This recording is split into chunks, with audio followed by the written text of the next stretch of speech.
Are you a booth rent hairstylist struggling to get out of debt? You feel like no matter how many clients you take, you're still drowning in expenses? Well, today I will be going over 5 tips to get out of debt and stay out of debt to gain financial stability as a hairstylist. My name is Megan and I have been a hairstylist for a long time now, so trust me when I say I am here to teach you all the things I did wrong so you can avoid them at all costs. We make amazing money and we get paid every single day, so it can be easy to have that mindset of, oh, I could just make that tomorrow. But then you are reaching for your credit card during those emergencies, or even worse, when tax season comes, because you spent all of your money. Then you are working to pay those debts off and trapped in this forever cycle of working, paying it off to get into more debt and working to pay it off. It is soul crushing. And you want to treat yourself to nice dinners and clothes because you worked hard. I get it, and you deserve it. But you use the money you made that day to pay some debts off, leaving you to use your credit card yet again.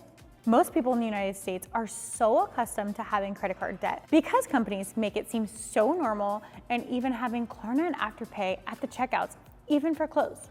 Listen, if you're having to put that new Lulu set on Klarna, you probably shouldn't be getting it right now. Don't let companies that make money off of your debt make you think debt is normal. You are funding their lives, not yours. Think about that. Some companies are charging over 25% in interest right now. That $1,000 turned into $1,250. I know I can get a lot for $250 that we are just paying for other people to get wealthy. Let's dive into some action steps to get you off the chains of debt and into that financial freedom that you are searching for. Step number 1 is to get so clear on all of your debt. I know we try to all avoid the statements or even opening the app because we are scared or anxious to see what is looking back at us. But how can we get rid of something if we don't even know where we are? So stop putting this off. Open all the apps for each credit card, those loans, Square loans, Gloss Genius loan, and everything in between. Get pen to paper. Write each and every single one of them down. Get so specific. How much is left on each card or loan?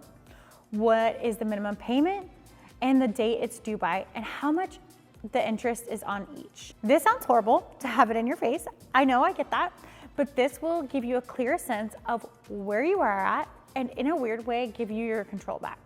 We did this when we found ourselves in almost $100K of debt. We didn't even realize how far we had gotten ourselves in the hole till we wrote it all down.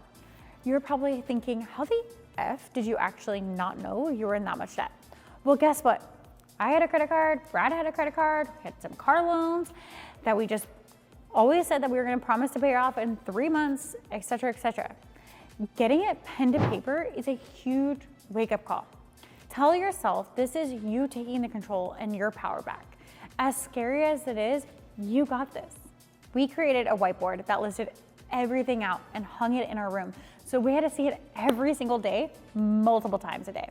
I get it. It is not the vibe, but guess what? We paid it off in 18 months because it was in our face every single day. Step number 2 is cutting unnecessary expenses. I know you're probably looking at all your debt wondering, how am I gonna pay this all off without having to slave and kill yourself behind the chair? Now that you are looking at your debt, you can go in and look at where you are spending your money. We all have subscriptions that we never use but are still charged every single month for. Look at where you can cut some of those corners. These small habits can add up to hundreds of dollars a month. I have a good friend who asked me to look into where she could cut some of her corners to pay off her $9,000 in credit card debt. The very first thing that I noticed was she was spending a lot on Instacart and Grubhub. In just fees and tips alone, she had paid over $6,000 in 1 year. That was not including the food. That was just fees and tips. That was a huge shock to her for the year of spending $6,000 for convenience. I get it. We're all so busy. We're tired behind the chair. So instead of getting groceries delivered, she did grocery pickup on her way home from the salon. It does add an extra 10 minutes on her way home once a week, but she is saving literally thousands. And she still doesn't even have to go inside the store. She also promised she was only gonna get Grubhub once a week. If she wanted to eat out, she had to go pick it up. She didn't stop eating out, just stopped getting it delivered. We went back on a few of her histories and her Chipotle bowl was literally double to get it delivered. So she just makes a conscious effort to either pick it up or make her own lunch. She was paying $32 for a burrito bowl that was cold that she had to scarf down after it had been sitting there for God knows how long. She quickly realized it was way more important for her to save $15 per meal than getting it delivered. With doing this, she got an instant raise and was able to pay her quickly off her debt.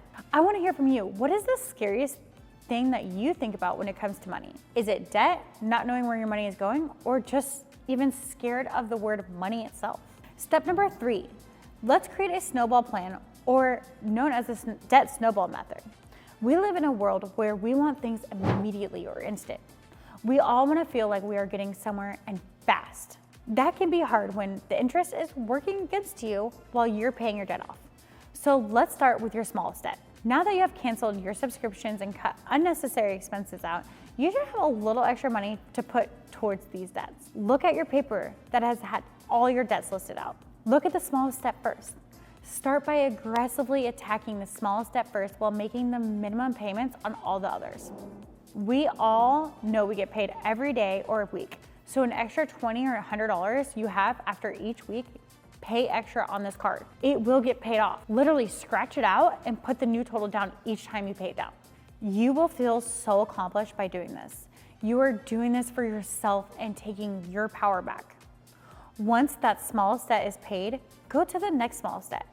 You should have more money now since you aren't paying the minimum and keeping this habit up till you are all the way debt free. I promise this will not happen overnight, but it will happen over time if you continue to do this. If you continue to do this, you will eventually become debt free. Oh, and also stop using those cards. Only use the money in your account that you have. Do not keep adding debt to your debt. That leads me to step number 4, is creating an emergency fund. I know, we have all heard this over and over and over again. But guess what? It is that important to have because life truly be lifing sometimes. In order to stop reaching for that credit card when your tires go out or you need something to repair the house, you have to have an emergency fund. It could be as simple as starting with $30 a week. 30 times by 52 weeks will eventually have you at almost $1,600 by the end of the year. Make this an automatic transfer for your future self. I promise you, you won't even notice or miss that $30 going away each week. I hear time and time again, I only have a credit card for emergencies.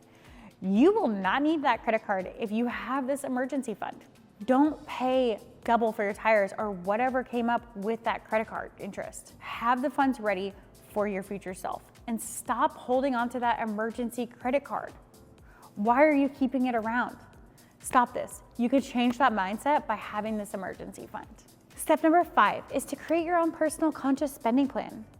This doesn't mean stop spending altogether. It means understanding where you're spending your money. This is so important because you don't want to end up back in debt. Create a spending plan based on your lowest income. This helps you not overspend and reach for your credit card. I did do another video on going into depth on how to create your conscious spending plan.